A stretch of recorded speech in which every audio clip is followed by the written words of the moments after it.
Hi, this is Professor Moss, and today we're going to go over week 6 of teaching subject matter with technology. And I have a deck of slides here that kind of will review for you what we've been going over and what we will be going over in the next week.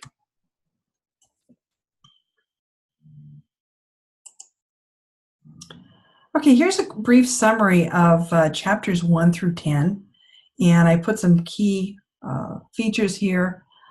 I listed them. The first one is there will surely be new technologies and new teaching methods associated with those technologies, and that is so true. The technologies that we have today, many of them weren't around 5-10 years ago, and you can expect to have new technologies or enhancements on the technologies that we do have.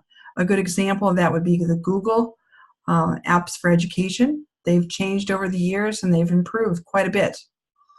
The second one is these technologies will come with particular affordances that will shape how we think and talk about using them to support learning and instruction. So affordances mean that we get used to these things and we just say, hey, this is just the way it is.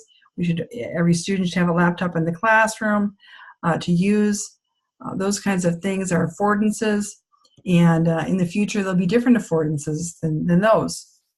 And the other point is to make effective use of new technologies. We will probably need to facilitate changes in educational settings, and that is so true. And even in the way that you set up the desk or the way classrooms are constructed and those kinds of things.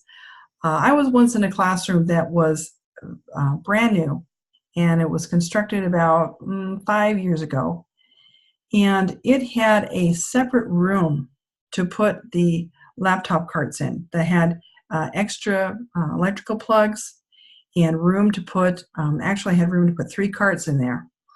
And so then I could lock the room and everything was all locked up. And that was great. Also to the side of this room, there was another, like a media room that was soundproof, and it had a window in it. And we actually did our live broadcast, our school broadcast from that room. And then I had another room off of that room that was for students who wanted to practice a news report, or maybe they wanted to work in there as a small group. And so that whole classroom was fantastic. I don't know why I even left that school, but I did. I left that school after 4 years and went on to teach high school. So anyway, let's go to the next slide. And we're talking about our course textbook. We're going into chapter 11. Now, if you don't have this version that has the yellow cover, I happen to have the one that has the blue cover, which is the more recent version. It has a few other things in it that this version doesn't have. I like sayings. I like sayings from people from long ago, because I think it's so phenomenal how some of those sayings and quotes that they said in the past are pertinent today. They're still relevant. This one's from Leo Tolstoy. He's a Russian writer born in 1828, and he said, "Everyone thinks of changing the world, but no one thinks of changing himself." And so I thought that was really a really good quote about to think about. It's a good one. Yeah, let's go to the next one. Ideas from Spectre, chapter 11. I have written a couple different things about it. There are at our disposal amazing and powerful tools and technologies to support learning and instruction, and new ones are emerging at a rapid rate. And if you are a teacher and you think of an innovation or something that could improve learning, then go for it. Invent it, market it, whatever. A lot of teachers that I know have actually taken a tangent to their career and have invented apps or whatever it is, and they don't work for a public school anymore. They work for a company, and they're innovating new technologies or new teaching tools for teachers and earning pretty good money. And it's pretty good. As with any intervention process, it is wise to begin by determining what problems exist and are likely to occur with regard to technology use and support, and then use that information to determine specific needs. One thing that I found when kids were using laptop computers is that they'd all get them out from the cart, and they'd all be huddled around. Yeah, they went one by one, and they go to the cart and they get it out, go to the cart, get it out. So they're all supposed to have the correct number. So what I decided to do is I'd set up the computers on the desk, and each desk, I wrote a number on the desk, and that desk would have the same number computer on it. So I would know that each student was using the right computer because I had a seating chart, and I knew that so-and-so sat at desk 9, so-and-so sat at desk 10, 11, 12. It was real easy for me to just know if all the computers were there. And that saved a lot of time from us taking the computers out of the cart and putting them back in again every single period when I taught middle school. So that's an instance where you might think of something that is not working, there's a problem, and you think of a solution to alleviate that problem or to make learning more effective. Boy, that was a really good idea that I had. And I shared it with other teachers, and they started doing it too. Innovators who will drive the change process may or may not be members of the community, meaning that there's people who invent things for teachers and they're not even teachers. And so that's just something to think about. Early adapters are nearly always willing to try out new things. And I was always a early adapter, and I wanted to use the new technology and play with it and try out different apps and things. And I made a lot of mistakes. And then I would teach other teachers during workshops and whatever what worked and what didn't work, and let them know. And I think that if you can go to workshops and find out from other teachers what works and what doesn't work, then you're ahead of the game, because then you don't have to reinvent the wheel or make the same mistakes over again. The late majority, who are generally skeptical of change and new ideas, and only adapt in innovation when the vast majority are already regular users. And believe it or not, when I first started teaching, email had just come out for teachers. And I had many teachers that would tell me that they were not going to use email. They liked the method of writing down a memo on a note, giving it to a student, and having them run that to another teacher's classroom. And that was the way they would communicate with other teachers. And it just took some time. It was after most of their peers used email, they decided, you know what, I better use email. And there's going to be things that come up that are innovative that we don't even know about, that other teachers will be hesitant to do. And I encourage you to jump right in, try things out, don't be afraid. And that's good. This is about technology deployment techniques. And this just has a little chart about how there's just a few innovators, and there's just a few people who are the laggers, or the ones who adapt technology after everybody else has been regularly using it. One of the technologies I'm using tonight is to have the computer write down everything that I'm saying. And I can see that it's not perfect because there's no punctuation. But anyway, now we'll go into chapter 12. And here's another good saying that I like. If we teach today as we taught yesterday, we rob our children of tomorrow. And this was from John Dewey, 1916, and a American philosopher who was born in 1859. He was born before my grandfather was born, and he thought of this. So we need to teach the children, not in the way we taught yesterday, but in the way that they're going to have to communicate and be in the workplace tomorrow. So we have to think to the future, and that's really important. Here's some thoughts from chapter 12. Be thoughtful, be flexible, and you'll be fine. And that is so true when you're using technology. Being flexible when the internet goes down. Be thoughtful when you have the students use technology. Make sure it's for a purpose and make sure they know what that purpose is. Moore's Law. Moore's Law is a little obsolete, but it was a good idea back in 1965. It was that there's a doubling of computer power about every 2 years. And now there's a quadrupling of computer power. I mean, it seems like it's happening so rapidly that we have more RAM, we have faster processors, all of those kinds of things. It is quite possible that we will no longer be talking about personal computers in 2017 or 2022. Now that's something from the book, that we're still using personal computers, and it's 2018. But I think what Spector was thinking about was there's got to be something more. There's got to be something that we're going to use that's more innovative. Maybe it was tablets. I don't know. But there's going to be something more around the corner.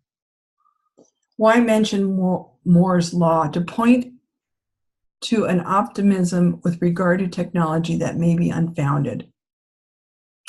We have not seen such a doubling in learning outcomes or teaching productivity. That is a big one. Even though the processors are faster, we have all this technology. If you actually measure the learning of the, I'm trying to think of the right word, the progress that students have made with and without technology, you would think, oh, they have all this technology, so they should do doubly as well, or whatever. But it's not in proportion. Technology does help to some extent, but in some cases it doesn't help at all. And that's because we have to really think about the effective use of technology. And that's the challenge of educators, is to do that. It says, indeed, many of the promises of educational technologists have not been attained. So just saying that, computers are going to help literacy or whatever it is, or this application is going to double their reading scores or whatever, you have to take that with a grain of salt, because that's not always the case. One of those, an example of that would be our school purchased I won't say what the company was, but they purchased a reading program where the kids were supposed to read on the computer, take a test, and then according to their test, they were supposed to give it another level of reading challenges. And supposedly the company said that the kids' reading level should go up at least 2, if not 3 grade levels in 1 year, because they really focused on the reading. Well, it didn't happen. In fact, some of the reading levels went down, and that was very disappointing. And my recommendation was to not use that reading program anymore. But the principal decided, you know what, we're going to do it for a couple more years and see if maybe extended use of this program would increase the reading levels. Okay. Some thought that the internet would result in the disappearance of schools because you could do online teaching. And why would you need a teacher? You'd have one teacher could teach a whole slew of classes. Well, the fact of the matter is that if you're going to have a brick and mortar school, you're going to need staff to be in there to watch the kids, supervise the kids, facilitate their learning, those kinds of things. So the internet did not result in the disappearance of schools. Also, the underlying promise that has been made over the years by many educational technology advocates is that simply adapting a particular technology and integrating its use into instruction will lead to dramatic improvements. Doesn't happen. It doesn't happen unless you have a plan, you have teacher training, you have, and not only how to use the device, but how effectively to use the device and how to kind of use a little instructional design to know when it's best to use computers and how to use computers. Here's a very good model. It's called the ADDIE model of how to design instruction.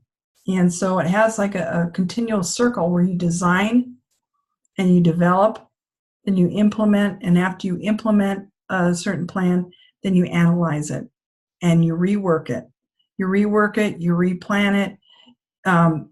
You keep refining your lessons and your curriculum as you go along. And that's a really good plan. Digital natives, those were born after 1970, and digital immigrants were born before 1970. And that just, it doesn't have to be right on there, but it just, a generalization. But the difference is that digital natives that were born after 1970, they grew up with technology and they just think differently. A lot of them think like computers. They've been using them since they were kids. And you have to consider that if you're a teacher that was born before 1970, like me, I think a little differently. And when I have a new device, electronic device, I want to read the instruction manual, but not a digital native. They want to just start playing with it and figuring out themselves how it works. Okay, teacher implications.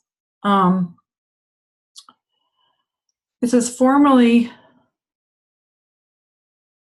before, in the old teaching ways, we figured on, we focused on discrete knowledge. I remember I had to memorize all the capitals of the United States when I was in 5th grade.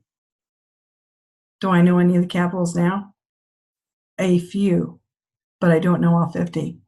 So now we will focus more on higher level thinking skills and reasoning than we do on facts. So as a teacher, you have to think about, what are you going to focus on as a teacher?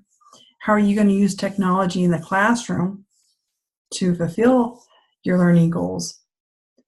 And how did implementing new technologies change the way you teach and change the way students learn? Here's a cart where they put iPads, I believe, in there. And that's a good way to store them. If you don't have the money to get a cart, there's a teacher, if you look at the top picture, you see a teacher that's used a file cabinet, like a file bin or paper file bin, to just put the iPads in. So that's pretty innovative. Can't really lock them up, but they're there. Here's a classroom of students that are all using computers. In my classroom, I like to group the kids together so they can work collaboratively, because I think that collaborative learning is best, because you learn from each other, and sometimes you think of things you wouldn't if you didn't have a partner to work with. Another picture of collaborative learning here.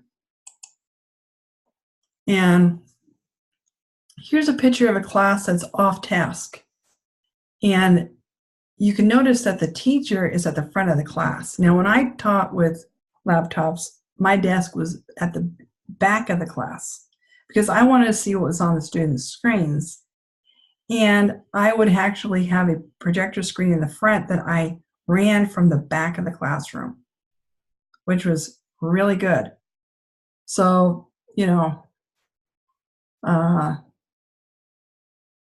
students do all kinds of things except for doing what they're supposed to do on the computer unless somebody's monitoring them.